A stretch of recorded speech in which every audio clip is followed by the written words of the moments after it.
Olá pessoal, bem-vindos de volta aqui ao nosso canal Histórias para Fogueira. Nosso canal de mitologia, história, cultura, sociologia, nerdice e tudo mais o que a gente tiver relacionado aos mitos e símbolos, que é uma grande herança cultural que a gente tem e pouca gente conhece. Hoje a gente vai falar de mais um herói grego, por enquanto vai ser o último, acho que a gente já falou bastante desse assunto e tem mitos de outras culturas e outros mitos da própria mitologia grega ou romana que a gente podia conversar.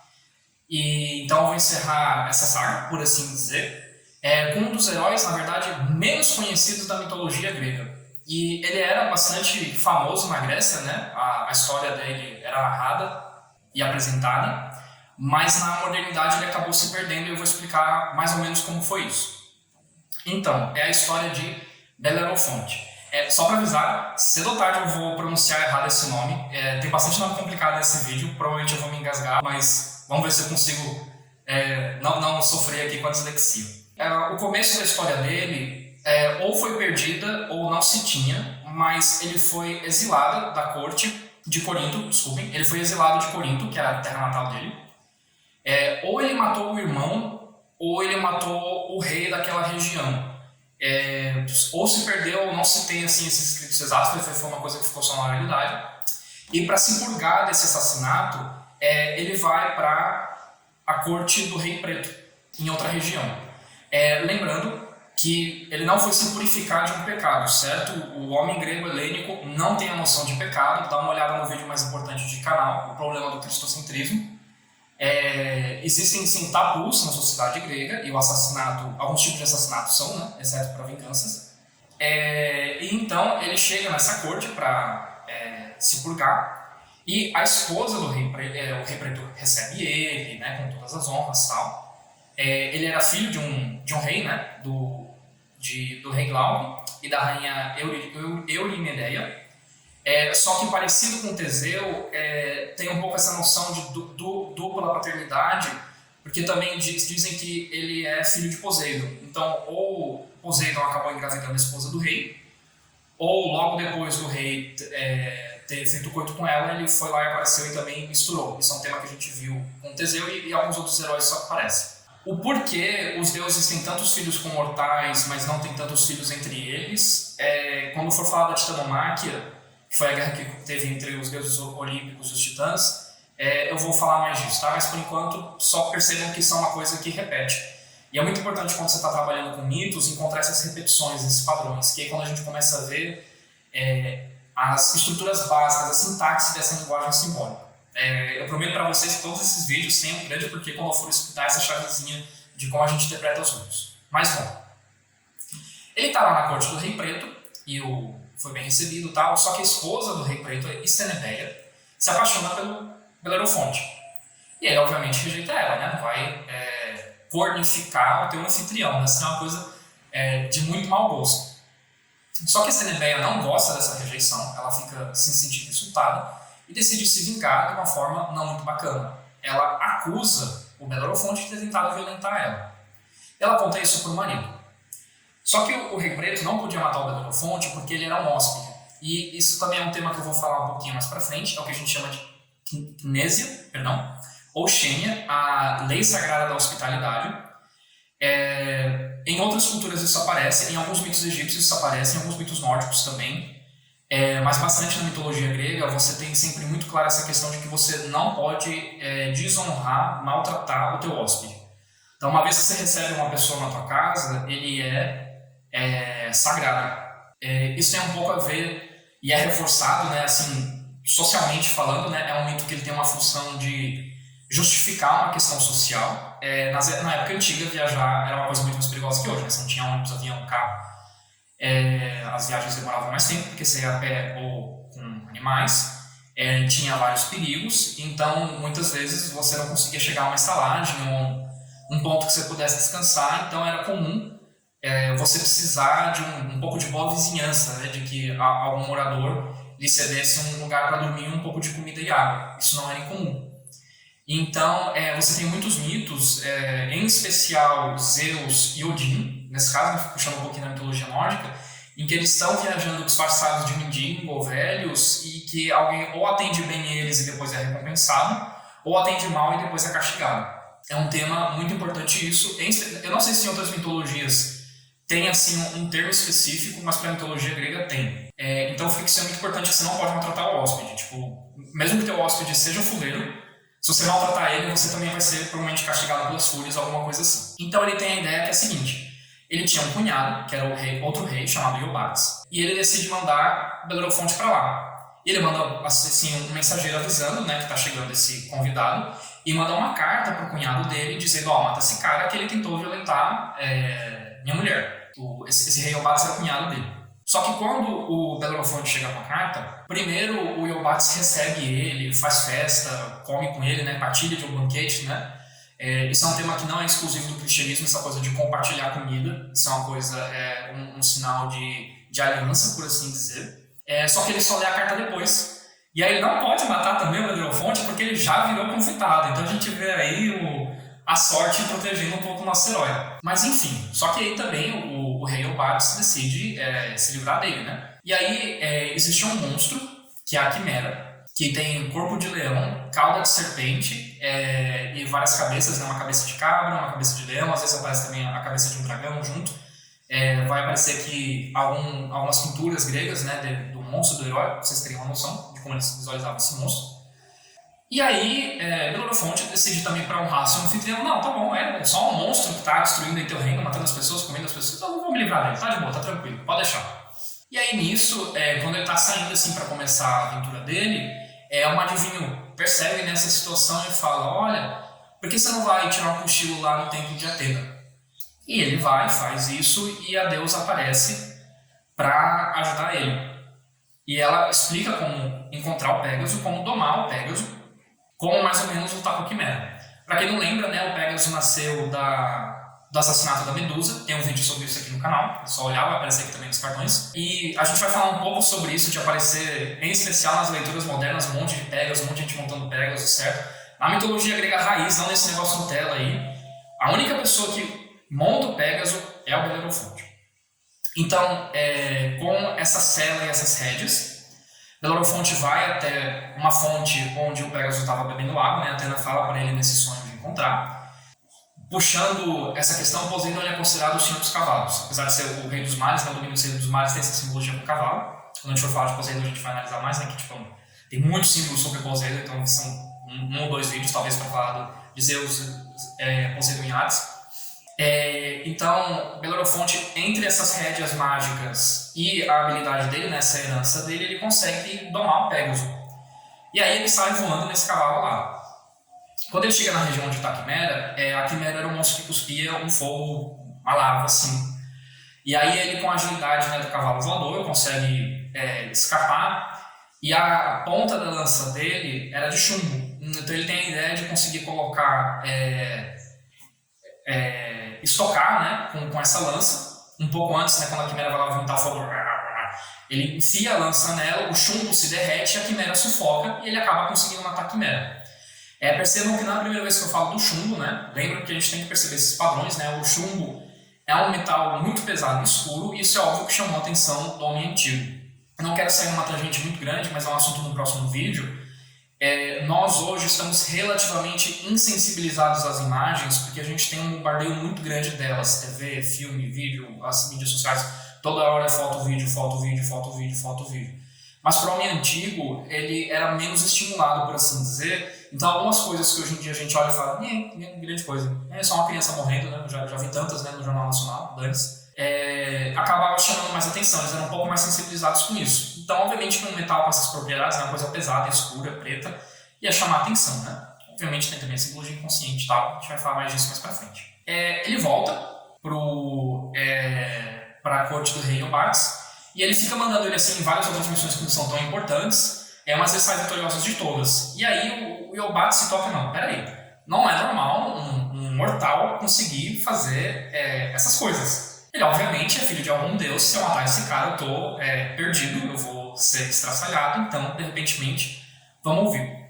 E aí o Belerofonte explica, então, por isso que você estava mandando dessas missões, né? Não, eu não tentei violentar, né, tua irmã, ela que se ofereceu para mim e tal. Ele resolveu, né, um mal entendido.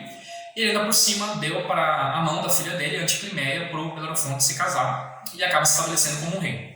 Só que o que aconteceu? O Belerofonte, depois de ter matado a Quimera, ter tido outras glórias, né, de herói, ele começou a achar que ele era o top ninja fodão. Teoricamente tem direito a um palavrão por vídeo, eu evito usar, mas nesse não tem expressão. Ele falou, caramba, velho, eu sou o cara, eu sou demais. Eu vou pro Olimpo, eu vou pegar o Pegasus e vou voar pro Olimpo. E aí nós temos a Rubris, temos vídeo já sobre a Rubris, é só jogar aqui no canal que vocês vão achar. E aí Zeus olha aquilo lá de cima e ele fala, você vai voar pro Olimpo? Manda um raio e derruba o Belerofonte. Tá, eu inventei um pouco agora, na verdade ele manda uma vez para picar o Pegasus se mexe e o Belerofonte cai, mas não ia ficar tão legal, né? Mas a história raiz é essa, tá? Eu fui no Telo, desculpa. Enfim, Atena se compadece do Belerofonte e amolece o chão e ele cai como se fosse uma almofada, mas assim ele acaba se machucando. Então, daí você tem duas versões, mas elas todas caem no mesmo lugar. Uma que ele acabou só aleijado, outra que ele acabou cego e aleijado. Não sei, né? Vocês escolhem qual ficou. E ele acaba virando mendigo, porque o Zeus deixa o Pegasus subir até o Olimpo e transforma ele numa constelação, né? Que é a constelação de Pegasus. Quem conhece Cavaleiros do Zodíaco conhece, né? Não tem nem como. Também o Pegasus ele é relacionado com... Ele levava como se fosse a cesta onde estavam os raios de Zeus. Também tem um pouco essa simbologia, menos comum, mas aparece. Mas ele acaba virando uma constelação. E o Belerofonte ele acaba morrendo esquecido e mendigando e aleijado porque essa coisa de voar no Pegasus foi uma coisa que mexeu tanto com ele que nada mais na vida estimulava ele e ele acaba morrendo dessa forma ignóbil, né, por assim dizer. E assim encerra o mito dele. O que a gente pode analisar aqui? Em primeiro lugar, tem umas coisas legais para falar sobre a Quimera. A Quimera é um monstro relativamente famoso da mitologia grega. Não vou dizer que é um dos mais, mas aparece em vários jogos, né, como um monstro, como um chefão. Aparece em alguns filmes. É dos mais famosinhos, sim. Não vou dizer assim que tá tipo no tier topzinho, né, no mais alto, mas também não tá nos mais baixos. E existem alguns usos da palavra quimera. Quimera, no sentido linguístico ou na literatura, é uma coisa que é utópica, é impossível de alcançar, é uma ilusão, por assim dizer. É algo irreal. É melhor ilusionar a real do que utópica, desculpe. E existe também um significado dentro da área da biologia e da ciência, que é bastante interessante. Quando você tem dois óvulos fecundados que se fundem antes do quarto dia, você tem uma coisa chamada, que é uma quimera genética. Se for depois do quarto dia, você tem o nascimento de gêmeos siameses, mas quando é antes do quarto dia, esse óvulo vai virar um só que com dois DNAs diferentes. Então, existem pessoas que são quimeras reais. Você tem dois DNAs dentro de você. Então, é uma coisa assim... Eu já tinha visto isso antes de conhecer o mito. Eu também estudo bastante biologia. E foi uma coisa que me chocou bastante, né? Tipo, será que eu sou uma quimera? Será que eu sou um monstro? Será que você é uma quimera? Será que eu sou um reptiliano? Será que vocês são reptilianos? Bom, brincadeiras à parte, tem esses significados da palavra, né? Vendo como tem muitas coisas, né? Assim, pouco a pouco no canal tentando se inventar essa ideia de como tem muitas coisas que vêm da mitologia e que a gente traz e às vezes não conhece um pouco a origem. E quando a gente vê alguns mitos que ficaram menos famosos, menos queridos, né? Ficam mais obscuras ainda essas referências. Deu uma pesquisada, existem outras pessoas que falam da Belerofonte, mas são vídeos bem menores, com bem menos detalhes, né? Então vamos lá, a gente ainda tem duas coisas aqui para falar, um pouco da interpretação simbólica do mito, a gente tem ainda aqui como ver um pouco agora da análise simbólica sim, do mito. Bom, Belerofonte é um herói, né? Ele tem essa questão de ser metade divino, metade heróico, e é um herói bem clássico no sentido de assassinar monstros, né? Quando eu for falar um pouco mais sobre essa questão da simbologia, eu vou explicar melhor, mas ele é um herói de guerra, né? Assim, de quebrar padrões, por assim dizer. Né, com uma arma de guerra, né, a lança e tal. Só que o mais interessante desse mito que separa ele de outros heróis guerreiros é essa questão do cavalo. O cavalo ele é um símbolo principalmente de espiritualidade e sexualidade, né, assim, é uma energia masculina em potencial criativo. Então a gente vê Belerofonte, a priori, até ele como interrupis dele, com uma força bastante positiva. Só que você somou a esse símbolo o símbolo das asas. Então a gente tem uma constelação simbólica que a gente chama. A gente tem um cavalo alado. E as asas, vezes, além de serem símbolos angelicais, sem querer puxar para o cristianismo, mas é o nome, no caso, dessa técnica de interpretação, né? E essa questão do voar são símbolos de ascensão. Então, se a gente for pegar assim, uma interpretação mais simbólica, a gente vê que o Belerofonte ele tem um momento na vida dele em que tem como se fosse o ápice da vida dele, né? Não num sentido sexual, né? Por causa dessa questão do cavalo, mas um pouco nessa, pegando assim mais abstratamente falando, esse potencial de criar dele, ele tem esse ápice no momento em que ele está montando o Pégaso e assassinando os monstros. Então, essa energia masculina na forma de destruição, mas é uma destruição descontrolada, né? Que é uma outra forma que a energia masculina se manifesta, né? A guerra se manifesta, acaba sendo um momento de êxtase profunda, né? De epifania. E quando ele deveria voltar para a vida normal, ele não consegue. Ele fica querendo voar no Pégaso, né? Assim, não só ele cometeu a rubris, mas como depois disso ele perde o Pégaso como montaria. E ele não consegue nunca mais se livrar disso, né? Foi uma coisa assim que arruinou ele. Eu me pergunto, isso é uma opinião minha já, tá? Uma interpretação minha. Se a gente não pode falar um pouco em questão a drogas ou que as pessoas que são viciadas em esportes de risco, né? Se por assim dizer, não pode trazer um pouco, sair do metafórico pro físico, né? Se não pode ser um pouco essa questão do vício da adrenalina, né? Tipo, existem várias filosofias, né, de como isso funciona, mas alguns filósofos vão dizer, né, que tipo, a vida em geral são dias chatos, com pequenos momentos assim que você brilha, né? Não tem como estar sempre assim apesar de novo, né, criticando aqui as redes sociais, né, você sempre vê as pessoas nos seus melhores, no dia a dia tá de roupa velha em casa, cuidando da casa e fazendo o básico, né? Poucas pessoas têm essa vida de estar sempre algo novo, né, algo incrível. E creio eu que é mais ou menos normal, né? A exceção é conseguir uma vida de estar sempre assim numa aventura, novo, né? E então, espiritualmente falando, a gente então tem símbolos claros, né, de queda, né? Ele tenta ascender além do que ele pode, né, chegar ao nível dos deuses. O nome específico disso é apoteose, vai ter um vídeo depois falando disso. Alguns heróis conseguem, em várias culturas, chegar a ascender divinamente. Belerofonte não era um deles. Ele se ergue, né? Então ele chega no máximo, ele comete a rubris e ele tem a queda. A Atena se compadece dele, salva ele, mas no final ele nunca mais tem a chance de tentar ascender de novo. A rubris dele, por certa forma, não foi perdoada. Já fisicamente a gente pode trazer para uma coisa assim menos espiritual e pensar nisso, né? Se você em algum momento teve um pico e desde então a tua vida se parece chata, talvez seja um mito alertando quanto a isso. Os esotéricos gostam muito dessa simbologia, né? Porque tem essa questão, né, do cavalo das energias sexuais, de transcendência, né, de alquimia. Os alquimistas gostam muito porque traz muito uma simbologia que eles tratam muito, né, de tentar ascender e cometer algum erro e acabar tendo a queda. Eu vou falar mais do esoterismo bem mais pra frente, que tem que separar um pouco a nata, né, do que não serve, porque como se popularizou muito, tem também muita besteira, mas existe assim também uma simbologia, uma mitologia alquímica bastante interessante pra gente falar. E tem uma última coisa pra falar, esse vídeo ficou muito maior do que eu esperava, viu? Eu pensei que ia ser um videozinho de 10 minutos, acabei me estendendo aqui, mas tá legal, tá legal.